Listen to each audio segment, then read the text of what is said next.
Today, this video, I will demonstrate to you our simulated integrated tool, how to use it, and the socket set assembly. Biggest feature of our tool is its small size. Its volume is only the size of a children's toothpaste, but it contains 27 tools inside. Hexagon socket wrenches, commonly used for motorcycles, and the hexagon socket wrench that is often used. Hexagon socket wrench. There are also socket sets. The most crucial are the socket assembly and the small flywheel.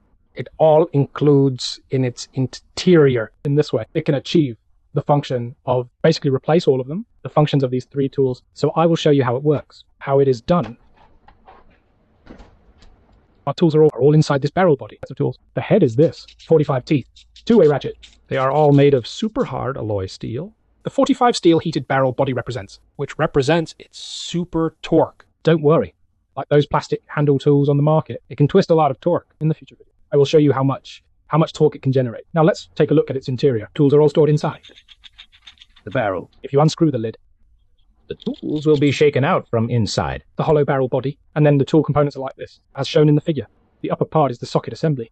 We specially designed a double-ended socket, and through ingenious design, so that they can be stacked and stored, making it the smallest in the world, as shown in the figure. This is 27 tools. All the parts are simplified into such a small volume. It took nearly 20 molds to make it, to achieve this effect. It's a very ingenious and delicate pattern design.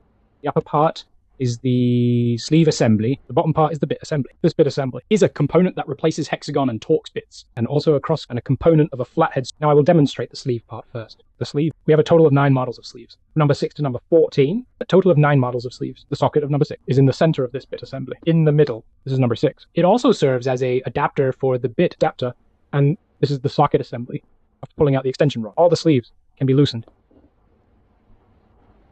These are double-ended sleeves of no. Then this is the double-ended sleeve of number 9 and 10. Then this is the 11th and 12th, the double-ended socket assembly of no. Then this is the 13th and 14th.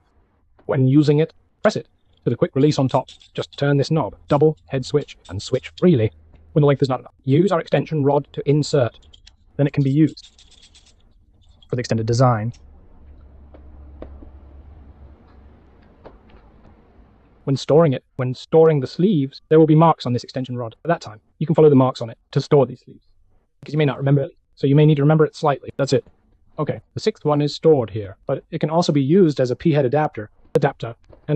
This P-head assembly, hexagon socket, head screws have 6 models, and 7 types of Phillips screwdrivers. There are two cross screwdrivers. Let me demonstrate one by one. Most of them are double-ended, and it's also a double-ended design. This end is a Mayflower D. This is the hexagon of H4. When using it, we can use this 6th size adapter into the corresponding hexagon. The square rod on this side is also close, so that we can use it to rotate the corresponding screw. Double-ended design. There are some larger models. They can't be made, so it is a single head. At the same time, it also needs to be used with this socket of number 6. That's it. After using it, you can use this rubber plate. At the bottom, there are to store them according to the numbers. For example, the largest one is on the bottom plate, only one. The largest HA is on the top of the rubber plate here. And just put it in by shape. And for these, like this T to 0 spot, there will be a T to 0 label. This is the label for T to 0 and H2.5. It also has a T20 label here. You will know which position these should be stored in. That's it. And that's it. After we are done using it, just insert it into the corresponding position. Just store it, as shown in the figure. That's it. This socket, number 6, can be used as both a socket. Just put it in like this. It becomes a belt assembly. After using the socket tail of number 12 onto the corresponding square rod, look, it's done like this. Then put the sleeve back on and turn it again. And then install our tail cap. Our small tool is ready to use.